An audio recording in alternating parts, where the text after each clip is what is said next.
Paz do Senhor, Irmandade, povo de Deus. Bora orar? Bora orar, que Deus é maravilhoso. Deus nos ouve, gente. Saber que Deus nos ouve é bom, né? Desabafar com Deus é a melhor coisa que tem. Chorar com o Senhor é a melhor coisa que tem. Porque a gente sabe que Ele não julga, mas Ele resolve. Ele não julga, mas Ele resolve. E se Ele tiver que resolver e tratar com a gente, Ele vai tratar. Mas que sejamos tratados no Senhor, pelo Senhor, com o Senhor, né? Para que a gente possa retornar e viver com o Senhor, pelo Senhor e com o Senhor. Vamos orar. Deus querido, o Senhor nos trata, Senhor, nós sabemos disso.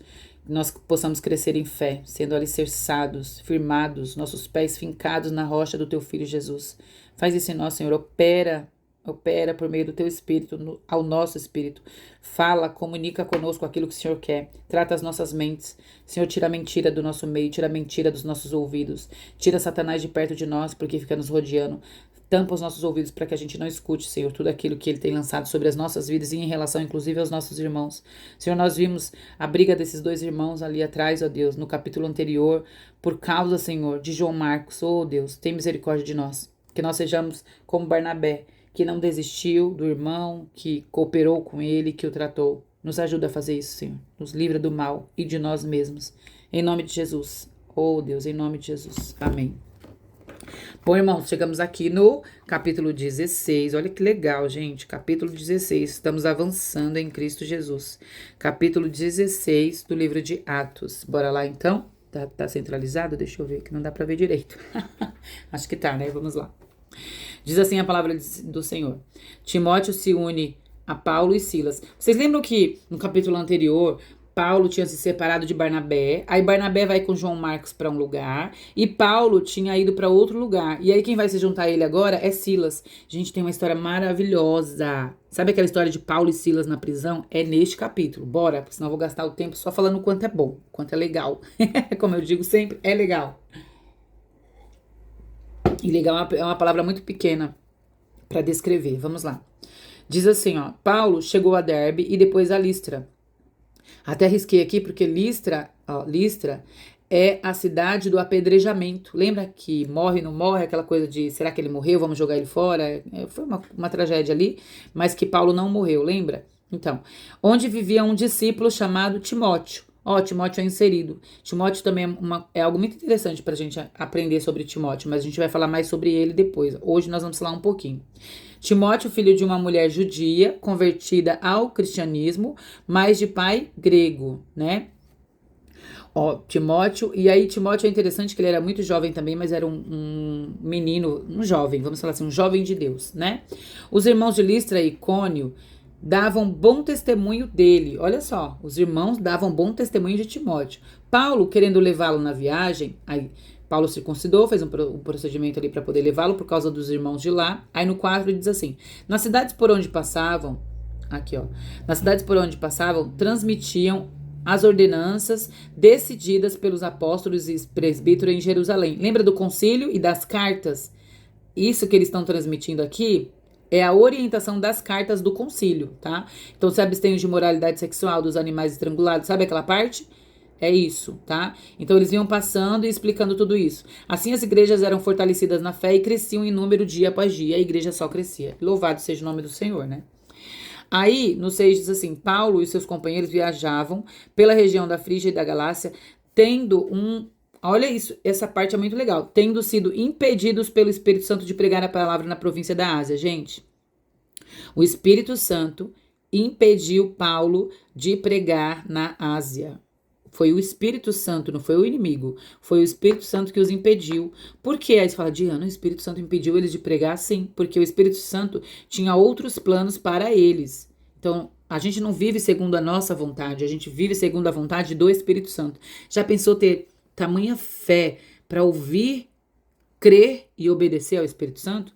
E aí aconteceu isso aqui. Mas o Espírito os impediu, né? O Espírito de Jesus os impediu. Então, contornaram a Mísia e desceram a Troade. Aí no 9 diz assim, durante a noite, Paulo teve uma visão, na qual um homem da Macedônia estava em pé e lhe suplicava, passe a Macedônia e ajude-os. E aí aqui está a explicação, porque o Espírito os impediu de ir para a Ásia. Por quê? Porque essa aqui era a vontade do Espírito Santo, que eles fossem aqui, passe a Macedônia, tá vendo? No qual o homem da Macedônia estava em pé e suplicava, para a Macedônia, né? Um acraseado aqui, ó. Passe para a Macedônia e nos ajude-nos. Olha que coisa interessante, gente. Tem até uns louvores que a gente canta quando fala de Macedônia. Aí, gente, se identifica, é dessa passagem. Tem uns raps aí muito legais, que é sobre a Macedônia, eu acho legal. Pois é, gente, eu não me julguem, eu gosto de rap também. Eu gosto de tudo, sou eclética. E aí veio falando para onde eles foram, e no 12 diz assim, dali fomos a Filipos, na Macedônia. Então eles foram para Macedônia, para esse lugar aqui, ó, Filipos. Aí você fala, Diana, dos filipenses, da igreja de Filipos? É exatamente nesse lugar onde Paulo depois escreve uma carta para os filipenses, é para este lugar.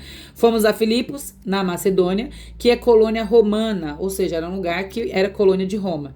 E a principal cidade daquele distrito, onde ficaram ali vários dias. Quando Paulo chegava, vocês lembram que eu falei, quando eles chegavam no lugar, eles procuravam uma sinagoga, um lugar de oração? E ali, pelo jeito, eles não encontraram, porque eles foram para a beira do rio. E tá escrito, ó, vamos encontrar um lugar de oração. Então eles não acharam provavelmente alguma sinagoga.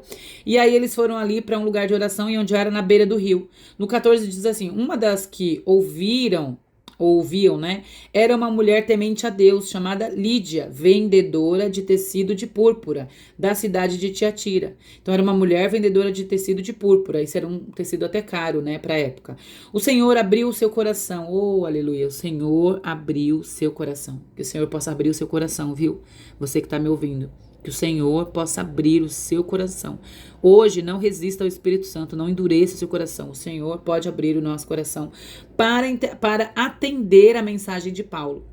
Então, Paulo estava ali falando e ela, tendo sido batizada, bem como os da sua casa, os convidou para ficar ali.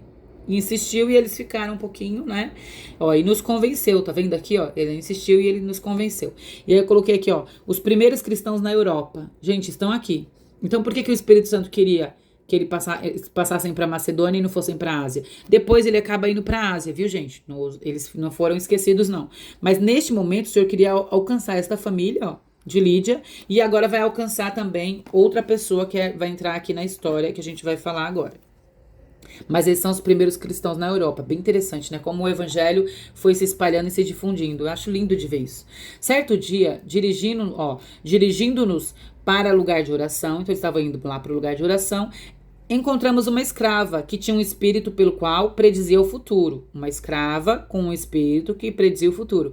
Ela ganhava muito dinheiro para os seus senhores com adivinhações. Então vinha essa mulher, fazia adivinhação e dava dinheiro, porque ela é escrava, dava dinheiro para os seus senhores. Aí no 17 diz assim, essa moça seguia Paulo, olha isso, seguia Paulo e a nós, gritando. É interessante aqui, né? Paulo e a nós. Quando fala e a nós, tem gente que já fala que Lucas já estava aqui com ele, viu? Lucas está escrevendo o livro, então Lucas, muita coisa foi presencial, né? Muita coisa Lucas viu. E aquela mulher seguia Paulo e a nós gritando, estes homens são servos do Deus Altíssimo e anunciam o caminho da salvação. Gente, o que essa mulher está gritando não é uma coisa ruim, né? Esses homens são servos do Deus Altíssimo e anunciam o caminho da salvação. E aí ela continuou fazendo isso por muitos dias. Então todo dia ela vinha atrás dele, seguindo Paulo e falando. Finalmente, Paulo ficou indignado, voltou-se e disse ao espírito, ou seja, tinha um espírito de adivinhação ali com ela. Então, em nome de Jesus Cristo, eu ordeno que saia dela. No mesmo instante, o espírito deixou. Gente, Paulo discerniu, anotei aqui, ele entendeu que era um espírito maligno. Então, cuidado que os espíritos malignos, eles vêm ao povo de Deus, mas disfarçados, falando até coisas, olha, tá vendo? Para que as pessoas acreditem que não é da parte do inimigo. E você vê o que ela falava? Estes homens são servos do Deus Altíssimo e anunciam o caminho da salvação. Mas Paulo discerniu que esse era o espírito do maligno, né? E aí, no 19, lembra que ela era uma escrava? Aí no 19 diz assim, os donos da escrava agarraram Paulo e Silas, os arrastaram para a praça principal, diante das autoridades, levaram ele até os juízes, né, os magistrados, e aí começaram a falar assim, estes homens são judeus, estão perturbando a nossa cidade, propagando costumes que nós, romanos, somos proibidos de aceitar praticar. Olha isso. Gente, isso era mentira. Então ele começou a falar, na verdade o que ele fez, ele libertou aquela moça, só que como ela parou de ganhar dinheiro para eles, eles queriam expulsá-los ou até matá-los, né? E aí os magistrados ordenaram que as roupas deles fossem tiradas e eles foram açoitados. Isso aqui não era surrinha não, isso era coisa pesada, pesada, né? Muito sério isso. E tá escrito severamente açoitados, foram lançados na prisão. Então foram lançados na prisão. E aí, depois que foram lançados ali na prisão, o carcereiro tinha recebido ordens para vigiá-los muito mais que a outros que estavam lá. Ó, vigiá-los com cuidado. Então ele lançou eles no cárcere interior, prendeu os pés deles no tronco. Imagina uma madeira prender os pés deles ali, o tornozelo, pensa. Então não tinha como sair dali. Por volta da meia-noite, tanto louvor que a gente ouve isso, Paulo e Silas. Põe um louvor depois disso aqui, gente, no YouTube. Põe um louvor, o Senhor abriu a sua mente agora para o entendimento dessa parte da Bíblia, Paulo e Silas. E vai louvar o Senhor, vai louvar o Senhor. E aí, por volta da meia-noite, Paulo e Silas estavam orando e cantando hinos a Deus. Eles tinham sido surrados severamente, açoitados, com chicotadas nas costas, de cortar as costas deles, de ferir as costas deles. E eles estavam presos num tronco ali. E à noite o que eles estavam fazendo? Orando e cantando hinos ao Senhor. Adorando, louvando ao Senhor. E de maneira que os outros presos os ouviam. Então os presos estavam meia-noite, eles estavam, ao invés de dormir, eles estavam cantando, orando ao Senhor. E olha o que aconteceu no 26, um terremoto, eu até me arrepio. Jesus amado, pensa que momento épico, né? Que experiência foi essa? Um terremoto violento, ó, abalou os alicerces ali da prisão, né? Abalou o alicerce da prisão. Todas as portas se abriram. Todas as portas se abriram. E as correntes de todos se soltaram. Todos os presos ali podiam ter ido embora. Todos os presos, as correntes de todos os presos se soltaram. Vocês acham que isso é por causa do terremoto? Por que o terremoto soltou as correntes das pessoas, então? Né? Não tem, isso aqui foi o Espírito Santo, foi a ação dos céus, né? E no 27, o carcereiro acordou e vendo, lembra que o carcereiro, aqui ó, tinha recebido ordens para cuidar deles, para vigiar com cuidado, dê mais atenção. Então, o carcereiro vendo que as portas da prisão foram abertas, ele tirou da bainha ali, ó, desembainhou, né? Ele tirou da bainha ali a espada para se matar. Porque, gente, fazer isso pode crer que no dia seguinte ele seria morto por aqueles magistrados, iam determinar a morte dele. E quando ele estava pronto para se matar ali, a espada, né, para se matar, tá vendo aqui, ó, no 27, que ele pensava que eles tinham fugido. Aí no 28, Paulo, porém, gritou: não faça isso, estamos todos aqui. Gente, não faça isso, estamos todos aqui. Eles estavam louvando a Deus, cantando hinos ao Senhor, orando. Pensa que coisa maravilhosa. Um orava, outro respondia, um cantava, outro cantava outra parte. E surrados, machucados e cantando e presos, e louvando, adorando ao Senhor. Que louvor, que louvor. Consegue imaginar o que eles estavam cantando? Deve ter sido maravilhoso. E aí, o que acontece aqui, gente, ninguém fugiu. Por quê? Porque o temor de Deus estava ali. Todos ficaram, ninguém fugiu. O temor do Senhor, a presença do Senhor, né? Ela nos muda a ponto de eles estavam ouvindo os hinos daqueles presos, né? E eles ficaram ali. O carcereiro pediu luz, entrou correndo e trêmulo, porque ele escutou o Paulo falando: não faça isso não se mata não, nós estamos todos aqui, né? E aí ele se prostrou diante de Paulo e Silas.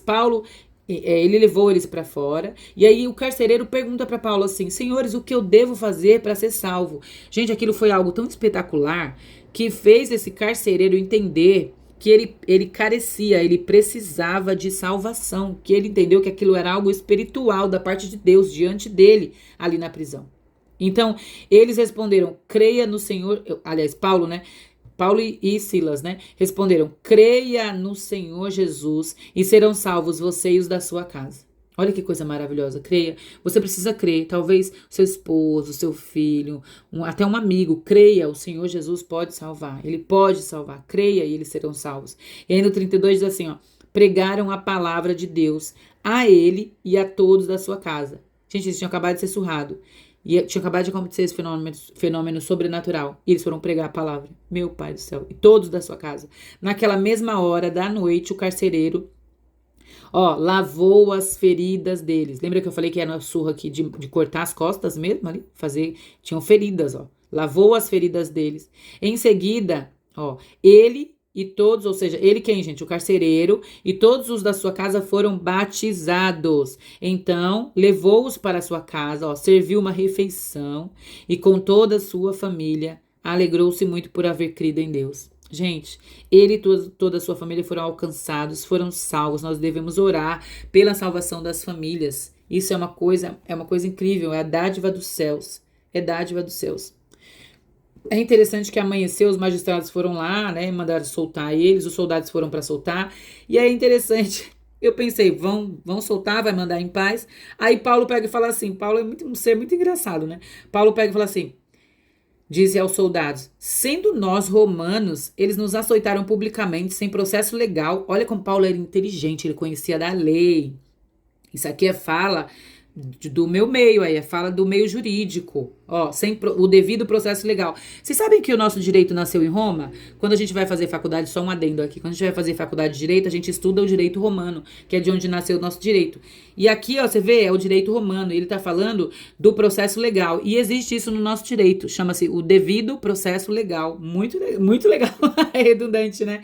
Isso é um princípio do nosso direito, o princípio do devido processo legal. E ele questiona isso, ele fala assim, peraí, não teve processo, não teve julgamento, e vocês agora só vêm e falam, estão livres? Gente, é impressionante, eu tô parafraseando, tá, gente? E aí no 38 vem assim, e debochando também, porque ele não debochou, mas é da minha parte. Isso é fácil pra mim, né? Mas eu tá me libertando. E aí diz assim no texto, no 38, soldados relataram isso aos magistrados, eles ficaram ali atemorizados, porque eles tinham açoitados, achando que eles não eram romanos.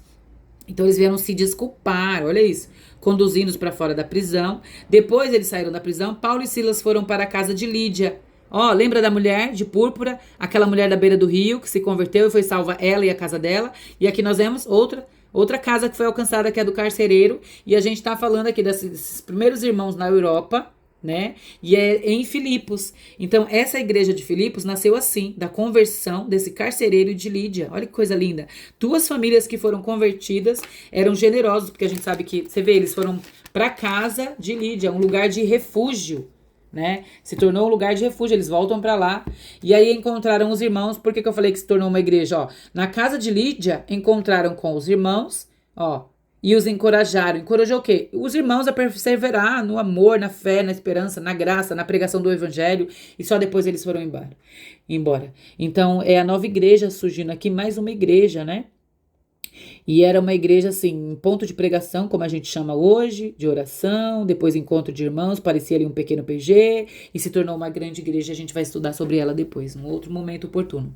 Que Deus nos abençoe, que nossas casas sejam alcançadas por meio da palavra. Todas as pessoas que a gente conhece possam ser conduzidas, que possamos orar por essas pessoas, que possamos ter lista de oração. Gente, eu sempre tive lista de oração. Escrevam listinhas de oração. Orem pelas pessoas que rodeiam vocês, principalmente por aquelas que dão trabalho. Sabe aquelas que não gostam da gente, que contam coisinhas sobre a gente, que tentam fazer maldades? É por essas pessoas que a gente tem que insistir em oração. E por todas, né? Para a salvação de todos. A gente não é melhor, a gente só foi alcançado primeiro, né? O Senhor quebrou o nosso coração primeiro. E que seja assim, para a honra e glória do Senhor, em nome de Jesus.